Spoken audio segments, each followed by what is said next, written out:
Oh, that's hot. How's it going, my G's? Hope everyone's having a nice week so far. Hope everyone's got their apple tea like I have. Today, I'm going to show you a couple of cool musical related things. We're going to have a little look at a vital patch. Then I'm going to talk about how I made a layer using an extra vital patch to really complement it. And then I'm just going to give you a little bit of a post-processing tip. But before we get into that, I'd like you guys to say hi to our special guest today, the Shadow Master. Hi guys, how's it going? Hope you're having a good start to your week. He's a really weird guy, but he's actually the one that comes up with the neuro kind of bases. So you got to give the Shadow Master a bit of respect down in the comments. Yeah. Anyway, let's have a little listen to the loop, and then you can decide whether you'd like to sort of wring me out like a tea towel over the kitchen sink or throw me to the wolves.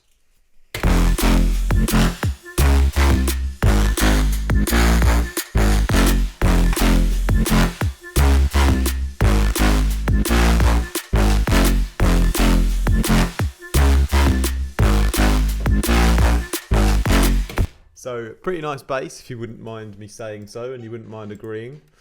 Please agree with me with everything that I say. So it's actually a bass from the latest preset pack of Vital Artillery, but I've just tweaked it here. So if you kind of remember, or maybe you don't remember. So it's a bass I made a while ago called the Flange Records bass.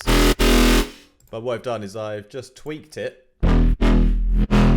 using the same, essentially, the same oscillators and the same kind of chain of effects.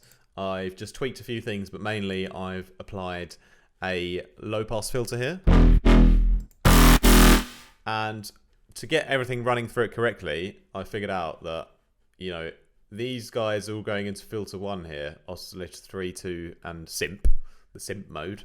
So if I put filter 1 on, it's going to get all those guys coming through.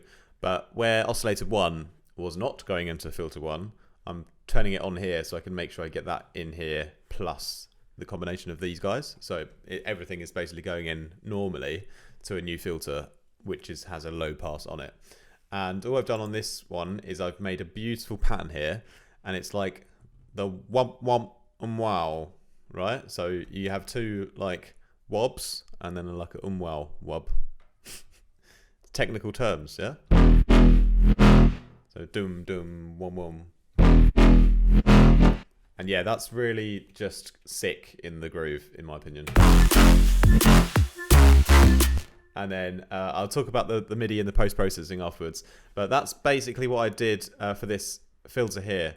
And just, you can see there's a lot of actual modulations on there, but it's mostly just this low pass going up and down. And then the other ones are all very, very slight tweaks. For example, we've got a little bit sort of on the drive here, just going the other way.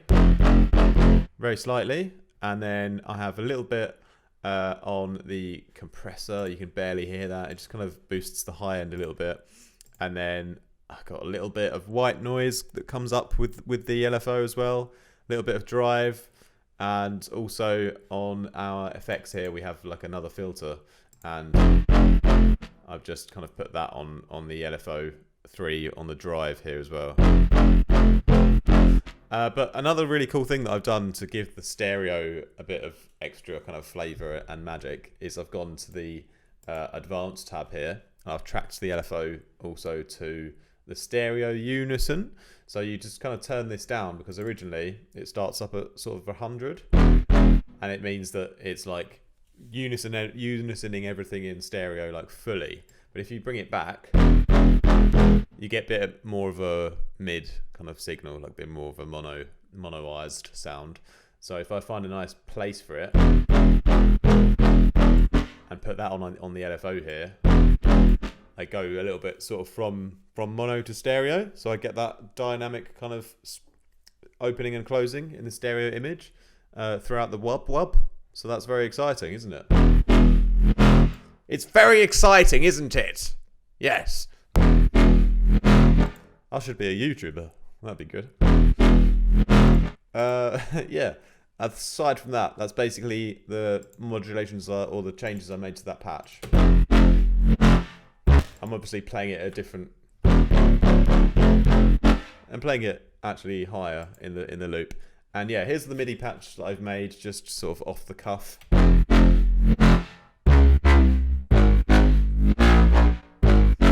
Just simple kind of up and down the scale with a little bit of here and there, you know. And so what I wanted to do was, I got to this point and I liked this bass because it's really sort of great in the mid-range. So if we kind of talk about the frequency spectrum a little bit now, so you can think about how to sort of design your basses. If you just play this bass on its own, I'll take out the side so it doesn't confuse you. But we've got our sub in it, and we've got this kind of really like obvious low mid-range area around 200 or whatever that is. Then I've got some more frequencies, but then when I sort of drop down here, they sort of start to come off a bit. We sort of lose a bit of the high end. It's definitely in there, but it's just a little bit subtle. But I've got the main basses covered. I've got the mid-range covered. I've got the sub covered, and I've got something up there at least. So overall, it's like definitely a usable bass line.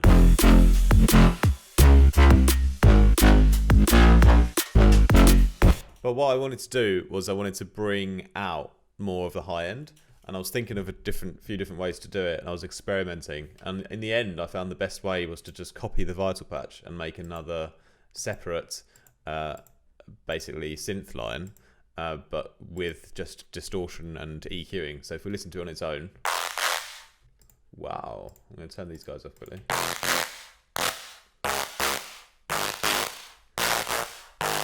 So what we've done is we've taken the original bass, we've copied it over, and we've bit crushed the living daylights out of it. So basically the distortion module here, I've just changed the setting to bit crush, turned up the drive a crazy amount, and now everything running through our same LFO, so it's in the same kind of pattern. I've actually tweaked it slightly to get a little bit of a tighter kind of effect. And I've tweaked the reverb slightly, I've tweaked the chorus slightly, I've added on a tiny bit of phasing and delay just because I'm trying to just blend it in with the original. So if I listen to them both together,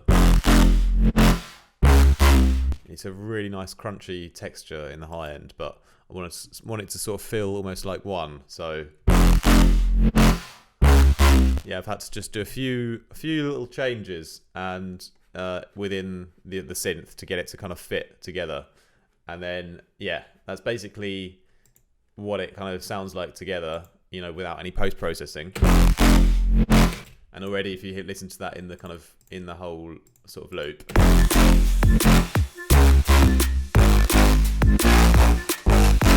you know, we've got a really nice high end now. If you see the basses playing together, really crushing out all those high frequencies there.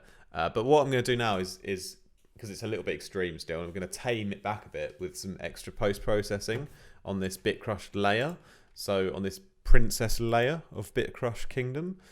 So to tame it a little bit of extra reverb to push it into the background slightly, 5% only. Then we're going to take out some of the low end on an EQ, really, really smooth low cut, just so it kind of blends in easier, because a sharp low cut would cause a big dramatic change in the harmonics in the high end, and I don't want to have this kind of dramatic changing caused by over EQing. So we're going just super smooth baby. Then I've added a Tone Boosters Real Bus, which is free to use, and this is tape saturation or tape emulation, and I like to use it to soften things and make things a little bit more easy to hear, or like if they're too harsh or too many transients or something. So what you basically do is turn up the record level. I like 12 for some reason, it seems about right. And then you turn up the wow and the flutter and the hysteresis, and this will start to emulate what would happen playing through a tape, like the little changes in pitch, the little effects and weird stuff that happens. And if you have, it starts up at 100%. If you listen, it's really taken out like the harshness of the high end a lot. Like it's still got the high end in there, but it's taken out the real crunchy part.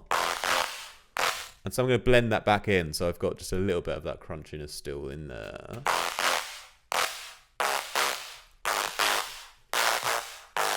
About there. And then one more EQ at the end. Again, because I'm going for super smooth style, there's probably still a bit of low end left in from the one I did before because it was so smooth. So I'm just adding another smooth brush stroke. Those nice Rolf Harris. Who's the one with the wacky hair that does the painting on those like ASMR videos? That guy with the afro. He paints things very slowly and smoothly. That's what we need to do with our EQing, just like this.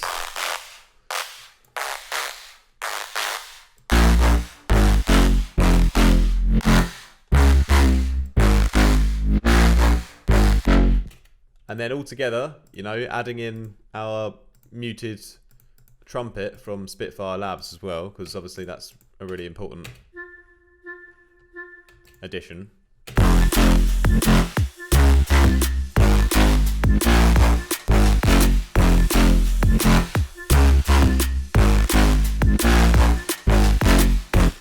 We've got a really nice, beautiful arrangement there, in my opinion. So I hope you like that video today, guys.